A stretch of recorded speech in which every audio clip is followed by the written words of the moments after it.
I'd just like to take a few minutes to talk about the two remuneration votes that are on today's agenda. So firstly, Resolution 3, which is the advisory vote on the application of the existing Directors' Remuneration Policy in 2021. Our Directors' Remuneration Report explains our decisions on remuneration for 2021 for our directors and also for our wider workforce. We considered the bank's resilient performance in 2021 against a difficult backdrop and the importance of continuing to invest in our people and our culture to develop a bank that's inclusive, collaborative and innovative.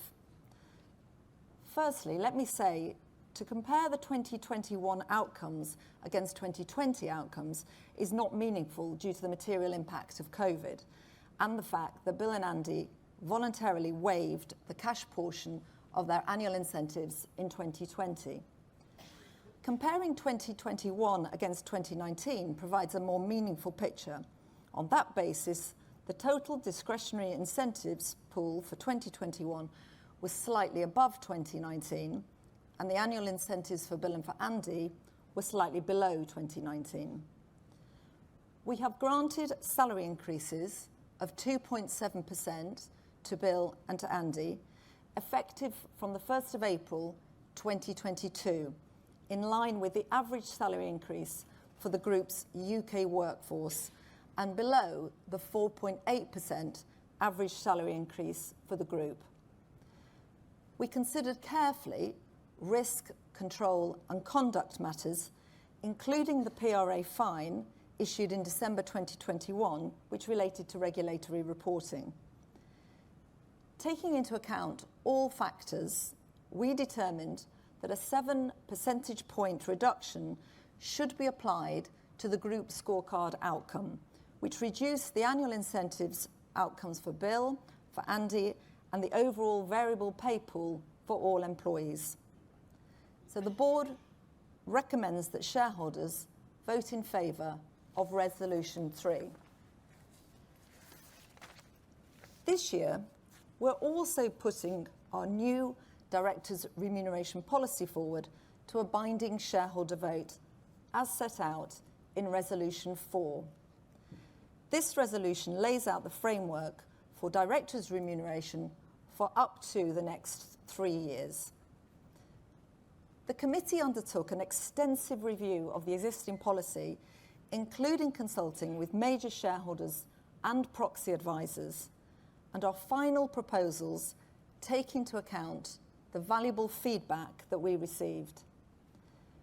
We believe that our current policy, which received strong shareholder support at both the 2020 and 21 AGMs, remains appropriate to support the delivery of the group's strategy.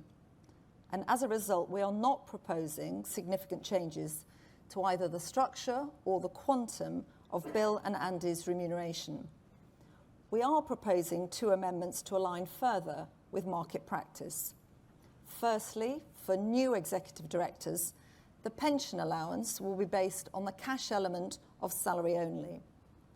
After careful consideration, the committee has decided not to apply this change to Bill and Andy's pay, given the significant reduction in their pension allowance in 2020, which had the knock-on effect of reducing their variable pay opportunity.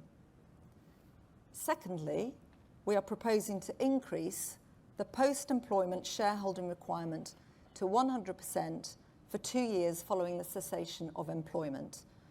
Previously, the requirement reduced to 50% in the 2nd year.